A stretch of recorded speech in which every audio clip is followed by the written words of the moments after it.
So beta, let us start the session for today. The second session for today. In the first session already we have talked about the present, past and future tenses. Perfect और indefinite में differences को पहचाना है.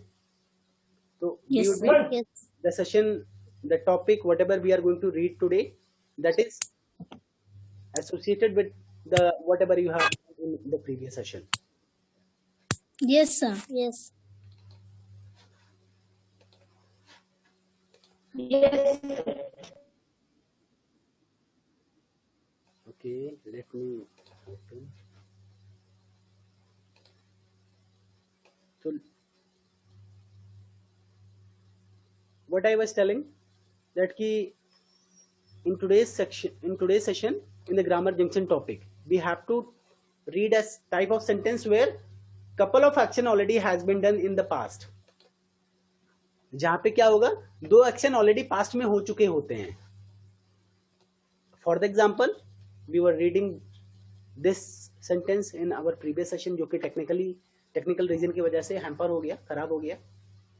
विजय could not do his homework because he had forgotten to get his workbook from school. There is a couple of things. दो ऐसी चीजें हैं जो ऑलरेडी पास्ट में हो चुकी हैं. कौन कौन सी चीजें? Vijay could not do his homework, Vijay अपना होमवर्क नहीं पूरा कर सका. Vijay could not do his homework, Vijay अपना होमवर्क नहीं पूरा कर सका. ये कब की बात कर रहा है? अभी नहीं पूरा कर पा रहा है या पास्ट के समय की बात बता रहा है? कौन से टाइम की बातें कर रहा है? ये पास्ट की बातें कर रहा है. पास्ट. विजय अपना होमवर्क नहीं पूरा कर सका था. अब दूसरी बातें पढ़ते हैं, दूसरा क्लॉज पढ़ते हैं, कुछ आगे पढ़ते हैं इसी सेंटेंस में. He had forgotten to get his workbook from school. He had forgotten, वह भूल चुका था. क्या भूल चुका था? To get his workbook from school. वह अपना जो वर्कबुक है वो स्कूल से प्राप्त करना भूल गया था. तो ये कब भूला था? आज भूला है, प्रेजेंट में भूला है, या फ्यूचर में भूला है, या पास्ट में भूला था? पास्ट में भूला है. अब यही तो पॉइंट बनता है. यहाँ पे दो बातें कही गई है, दोनों पास्ट में हो चुकी हैं, पास्ट के समय से रिलेटेड है. यही तो कहने का मतलब है. अब और आपको ध्यान देना है, यहाँ पे जो सेंटेंस है आपका, यहां से शुरू होकर के यहां तक, मैंने आपको प्रीवियस सेशन में पूछा था कि जो ये सेंटेंस है, जो ये Vijay could not do his homework, सिर्फ इतना अगर मैं पूछा, इतना क्या ये सेंटेंस है? तो आप लोगों ने बताया नहीं, इट्स नॉट ए सेंटेंस. क्यों नहीं सेंटेंस है? अंचित जरा बताइए, ये क्यों नहीं सेंटेंस है? ये सेंटेंस है या नहीं? सर क्योंकि फुल स्टॉप नहीं लगा उसमें होमवर्क के बाद. विदाउट फुल स्टॉप कोई भी सेंटेंस नहीं कहलाता. Actually it is a clause. अब क्लॉज क्या है? जिसमें सब्जेक्ट एंड वर्ब दोनों पाए जाते हैं, दैट इज द क्लॉज. अब जैसे ये आपका सेंटेंस नहीं है, लेकिन फुल स्टॉप इसमें नहीं है, इसलिए नहीं है. जरा इसको ये बताइए, ये यहां से लेके ये आपका. सर ये भी नहीं है सर, क्योंकि इसमें ही को कैपिटल लेटर नहीं है. बहुत ही अच्छा. He had forgotten to get his workbook from school. ये भी आपका, इसमें एक इंफॉर्मेशन दी जा रही है, लेकिन ये आपका सेंटेंस नहीं है. यहाँ पे तो आपका फुल स्टॉप भी है, फिर भी सेंटेंस नहीं है. क्यों नहीं है? Because the first letter of the sentence should be in the capital letter. ये रूल है, the first letter of the sentence should be in the capital letter, and H is not in the upper case. Sakshi Paswan जहां पे देख रही हो वहां पे नहीं दिखा रहा हूं, आपकी स्क्रीन में दिख रहा है जो मैं पढ़ा रहा हूं. तो H is not in the capital letter. That is why this is not a sentence. It is also one of the clause. Clause क्या होते हैं? जिसमें आपका सब्जेक्ट वर्ब दोनों पाए जाते हैं, वो आपका क्लॉज कहलाते हैं. क्लॉज मीन्स एक तरीके से उपवाक्य. सेंटेंस की ही तरह होता है, बस सेंटेंस की सारी शर्तों को नहीं पूरा करता. सेंटेंस में क्या होता है? A group of words that has meaning. इसके अलावा अब ये a group of words that has meaning, वो क्लॉज भी कहला सकता है, सेंटेंस भी कहला सकता है. लेकिन पहला लेटर कैपिटल में है और बाद में फुल स्टॉप है, तो वो आपका सेंटेंस होगा. लेकिन क्लॉज के लिए ये कंडीशंस नहीं है, जरूरी है आपका कि फुल स्टॉप हो. फुल स्टॉप हो गया तो सेंटेंस हो जाएगा. फुल स्टॉप नहीं होता क्लॉज में. फुल स्टॉप हो भी सकता है, आपका इंडिपेंडेंट क्लॉज और डिपेंडेंट क्लॉज, क्योंकि आपका ये ही हैड के बाद में देखिए ये आपका यहाँ पे फुल स्टॉप है, but it is not a sentence. जो आपका दोनों कैपिटल लेटर से ना शुरू हो, ये दोनों कंडीशन एक साथ नहीं फॉलो होंगी क्लॉज में, सिर्फ इतना अंतर होता है।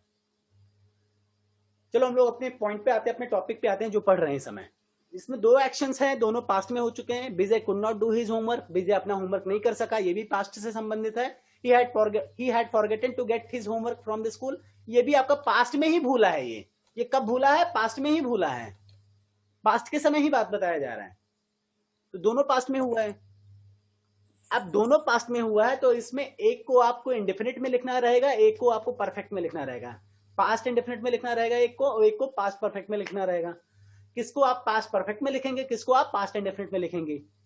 परफेक्ट पास्ट परफेक्ट में लिखने के लिए मैंने बताया ना कैसे लिखा जाएगा, हैड का यूज करके, हैड प्लस वर्ब की third form, had plus past participle जिसको आप बोलते हैं। ध्यान है? Yes sir. और पास्ट इंडेफिनिट में कैसे लिखेंगे?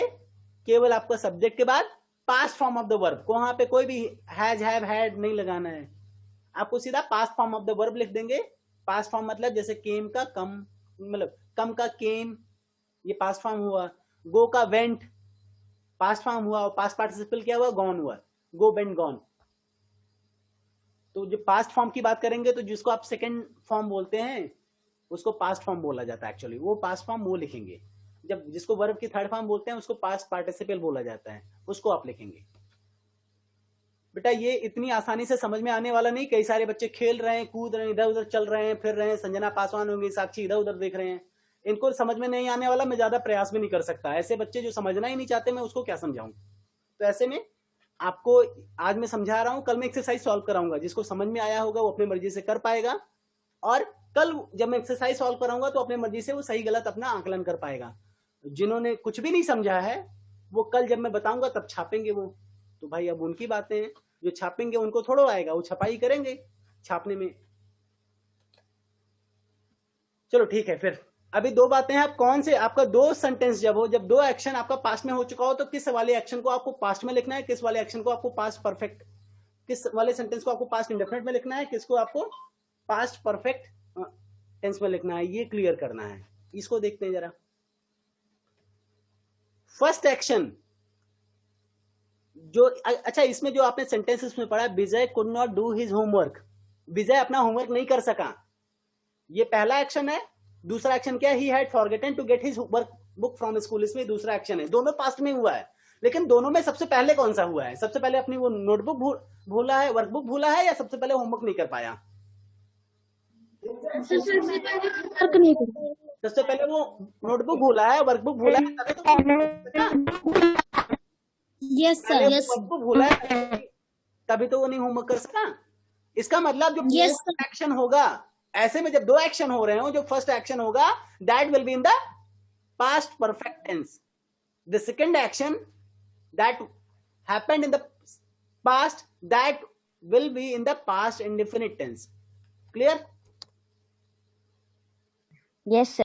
जब दो एक्शन पास्ट में हुए हों, जब दो एक्शन पास्ट में हो चुके हों, उसमें में से किसको परफेक्ट पहले लिखेंगे? जो सबसे पहले हुआ हो। उन दोनों में जो सबसे पहले हुआ हो उसको क्या करेंगे आप? पास्ट परफेक्ट में करेंगे, और जो पास्ट वाले में जो बाद में हुआ है उसको आप पास्ट इंडेफिनिट में करेंगे। जैसे कि यहाँ पे पहले ये भूला हुआ था तो लिख दिया गया ही हैड फॉरगेटन, इसको he forgot to get his workbook from school ऐसा लिखता तो वो अपना भूल गया, अपना वर्कबुक स्कूल से लेना भूल गया, ये ऐसा निकल गया। लेकिन वह भूल चुका है, इस वजह से ये नहीं कर सका, तो इसको आपको यहाँ पे पास्ट परफेक्ट में कर दिया पड़ा। ओके? Yes sir. अब इस तरह के जो वर्ड्स होते हैं, अब ध्यान दीजिए, ये दो एक्शन वाले सेंटेंस आपको कब आते हैं, किसके साथ आते हैं? It often comes along with the after, because and when. When के साथ, बिकॉज के साथ, आफ्टर के साथ ये लगभग आते हैं। जैसे कि यहीं पे देख लो, वो अपना होमवर्क क्यों नहीं कर सका? बिकॉज वो अपना जो वर्कबुक है स्कूल में भूल गया था। जब पिताजी हमारे आए थे तब मैं स्कूल से निकला। अब पिताजी जब मेरे घर आए तब मैं स्कूल से निकला। दोनों, जब पिताजी घर कब आए? पास्ट में ही आए। मैं स्कूल के लिए कब निकला, पास्ट में निकला। अब दोनों में से सबसे पहले क्या हुआ, जब पिताजी आए, तो वो क्या रहेगा, पास्ट परफेक्ट में रहेगा, और उसके बाद जो एक्शन वाला है वो पास्ट इंडेफिनिट में रहेगा। क्लियर है ये बातें? Yes sir. चलो एक एग्जांपल और लेते हैं, आपके बुक से लेते हैं। Forgotten my book. When I had forgotten my book, Ajay let me borrow his. जब मैं अपनी जो बुक है वो forgotten मतलब भूल गया, जब मैं अपनी जो बुक है वो भूल गया, तब क्या हुआ, अजय ने अपनी किताब मुझे उधार दिया। बुक्स है, पेंसिल है, वो लेंडी दिया जाता है, बोरो दिया जाता है एक तरीके से, ठीक है। दूसरा और भी लेते हैं। After I had taken the picture, picture लेने के बाद, पिक्चर पहले लिया गया। After I had taken the picture, जब मैं पिक्चर ले चुका था, मेरे पिक्चर लेने के बाद, मेरे पिक्चर ले लेने के बाद, I return the camera to my friend, मैंने जो कैमरा है अपने फ्रेंड को वापस कर दिया। इसमें कैमरा भी पास्ट में वापस किया गया, अभी नहीं, प्रेजेंट में नहीं वापस किया गया, कैमरा भी पास्ट में वापस किया गया। पिक्चर कब खींचा गया, वो भी पास्ट में ही खींचा गया, लेकिन सबसे पहले पिक्चर खींचा गया या कैमरा वापस दिया गया? सब पिक्चर खींचा गया। जो खींचने वाला काम है पास्ट परफेक्ट में होगा, जो पिक्चर खींचने वाला काम है वो परफेक्ट में होगा, पास्ट परफेक्ट में होगा, और जो दूसरा एक्शन है वो पास्ट इंडेफिनिट में होगा। तो पास्ट परफेक्ट में कैसे लिखते हैं, पास्ट इंडेफिनिट में कैसे लिखते हैं, ये चीजें बताई गई हैं थोड़ा बहुत। जिसको टेंस क्लियर होगा वो कर ले जाएंगे। यस क्या होगा इसमें, after I had taken, had plus past participle होना चाहिए, जो एक्शन है उसका पास्ट पार्टिसिपल होना चाहिए। पिक्चर लेने को टेक का थर्ड फॉर्म क्या होगा, टेक का पास्ट पार्टिसिपल क्या होगा, taken, take to taken. After I had taken the picture, I return the camera, I return the camera, return का रिटर्न और रिटर्न ही होता है, तो ये पास्ट फॉर्म है। I return the camera to my friends, मैंने कैमरा जो अपने फ्रेंड्स को वापस किया। That's it in this topic. यही आपका इस टॉपिक में एजेंडा था, मतलब टॉपिक था। तो आई होप आप सभी को समझ में आया होगा। बेटा अब आपको एक्सरसाइज इसमें करना है, एक्सरसाइज Yes, sir. अपनी मर्जी से करने की कोशिश करिएगा इन द नेक्स्ट सेशन।